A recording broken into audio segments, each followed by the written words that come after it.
మేలులు తలంచి స్తోత్రం చెల్లింతుము. దీవారాత్రములు కంటి పాపవలే కాచి, దీవారాత్రములు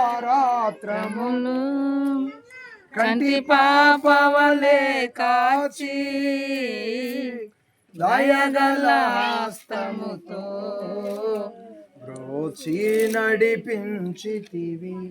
ఆ దయగల హస్తముతో బ్రోచి నడిపించితివి. నాదుని మేలులు తలంచి స్తోత్రం చెల్లింతు, స్తుతి స్తోత్రం చెల్లింతుము. పాడెదా హల్లెలూయా మరణాదా హల్లెలూయా హల్లెలూయా హల్లెలూయా సదా పాడెదా హల్లెలూయా ప్రభు యేసుకు హల్లెలూయా. స్తోత్రం చెల్లింతుము, స్తుతి స్తోత్రం చెల్లింతుము. యేసునాథుని మేలులు తలచి స్తోత్రం చెల్లింతుము, స్తుతి స్తోత్రం చెల్లింతుము. మంచిది, సమయంలో దేవుని వాక్యాన్ని చదువుకుందాము. అటువలే స్త్రీలారా, మీరును మీ స్వపురుషులకు లోబడి ఉండుడి. మీరును మీ స్వపురుషులకు లోబడి ఉండుడి. అందువలన వారిలో ఎవరైనను వాక్యమునకు విధేయులైతే వారు భయముతో కూడిన మీ పవిత్ర ప్రవర్తన చూసి వాక్యము లేకుండానే తమ భార్యల నడవడి వలన రాబట్టవచ్చు. జడలు అల్లుకొనుటయు, బంగారు నగలు పెట్టుకొనుటయు, వస్త్రములు ధరించుకొనుటయును, వెలుపటి అలంకారము మీకు అలంకారముగాక ఉండక సాధువైనట్టు మృదువైనట్టును ఆ గుణమును అక్షయ అలంకారము గల మీ హృదయపు అంతరంగ స్వభావం మీకు అలంకారముగా ఉండవలేను. అది దేవుని దృష్టికి మిగుల విలువ గలది. అటువలే పూర్వము దేవుని ఆశ్రయించిన పరిశుద్ధ స్త్రీలను తమ స్వపురుషులకు లోబడి ఉండుట చేత తమ్మును తాము అలంకరించుకొనిరి. ఆ ప్రకారము శారా అబ్రహామునకు యజమానుడని పిలుచుచు అతనికి లోబడి ఉండెను. వీరును యోగ్యముగా నడుచుకొనుచు ఏ భయమునకు బెదరకై ఉన్నాడలా ఆమెకు పిల్లల గదురు. శారమ్మ గారు స్త్రీలు అనుసరించవలసిన విధానము ఇలా ఉన్నది. మరి పురుషులు 2 మాటలు చదువుకుందాం.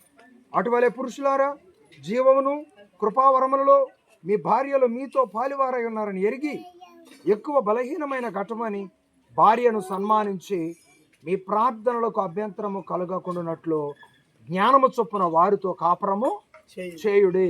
ఇది పురుషులకు అప్పగించిన దేవుని యొక్క అద్భుతమైన వాగ్దానం. వాళ్ళను ప్రేమించాలి, వాళ్ళను ప్రోత్సహించాలి. ఈ విధంగా పురుషులు వారి పట్ల చూపించవలసిన ధర్మాన్ని కలిగి ఉన్నారు. స్త్రీలైతే శారమ్మ గారు వృద్ధాప్యంలో ఉన్నప్పటికీ కూడా నా యజమానుడిని గౌరవిస్తూ ఎంతగానో యజమానుడికి లోబడిన విధానం దేవుని వాక్యంలో మనం గమనిస్తూ ఉన్నాం. ఈ విధానాలు మరి ఆత్మీయంగా మీ ఇరువురి జీవితాల్లో కూడా దేవుడు అద్భుతంగా నెరవేరుస్తూ వస్తున్నారు. మరి పెళ్లి రోజు అంటంతోనే పదకొడేశ్వర గారు, కోడేశ్వరం గారు పెళ్లి రోజు ఈరోజు ప్రార్థన చేయించుకుంటున్నారు అంటంతోనే కొంతమంది నవ్వుతూ ఉంటారు. వాళ్ళు అసలు ఏ రోజు చేయించుకోరు. మరి అప్పుడు ఎవరు గొప్ప? మీరు గొప్ప, మేము గొప్ప, మేము ఇక్కడ ఉన్న వాళ్ళం గొప్ప? ఎవరు గొప్ప? ఈ విషయంలో నేను కూడా పోల్చుకుంటున్నాను మిమ్మల్ని. మీరే గొప్ప అని.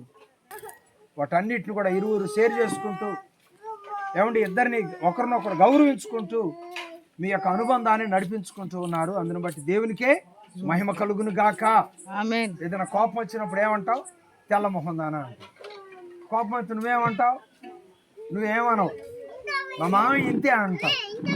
నేను విన్నా ఎన్నోసార్లు. అది గౌరవించటం అన్నమాట. ఒకరినొకరు ప్రేమించుకోవటం, విధేయత కలిగి ఐక్యతతో కుటుంబాన్ని నడిపించుకోవటం. ఈ విధానంలో ఇప్పటివరకు సక్సెస్ఫుల్గా మీ వివాహ దాంపత్య జీవితం స్టార్ట్ అయింది మొదలుకొని 40 సంవత్సరాల వరకు విజయవంతంగా ఆ అనుబంధాన్ని కొనసాగించిన దేవునికే మహిమ కలుగును గాక.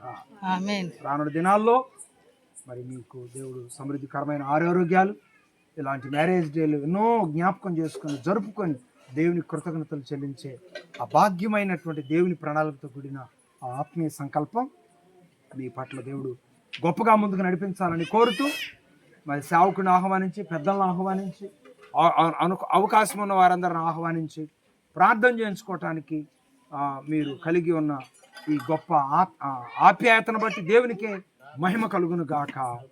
ఆమేన్. ప్రార్థన చేసుకుందాం. స్తోత్రములు తండ్రి, స్తోత్రములు దేవా, నువ్వు దించు చేయ, మేమందరం నిన్ను దీవించాలి. ప్రేమ కలిగిన మా తండ్రి, పడు గౌరవనీయులు బంకా పెద్దకోటేశ్వరరావు గారిని బట్టి వందనాలు, కోటేశ్వర అక్క గారిని బట్టి ప్రత్యేకంగా వందనాలు చెల్లిస్తున్నాను.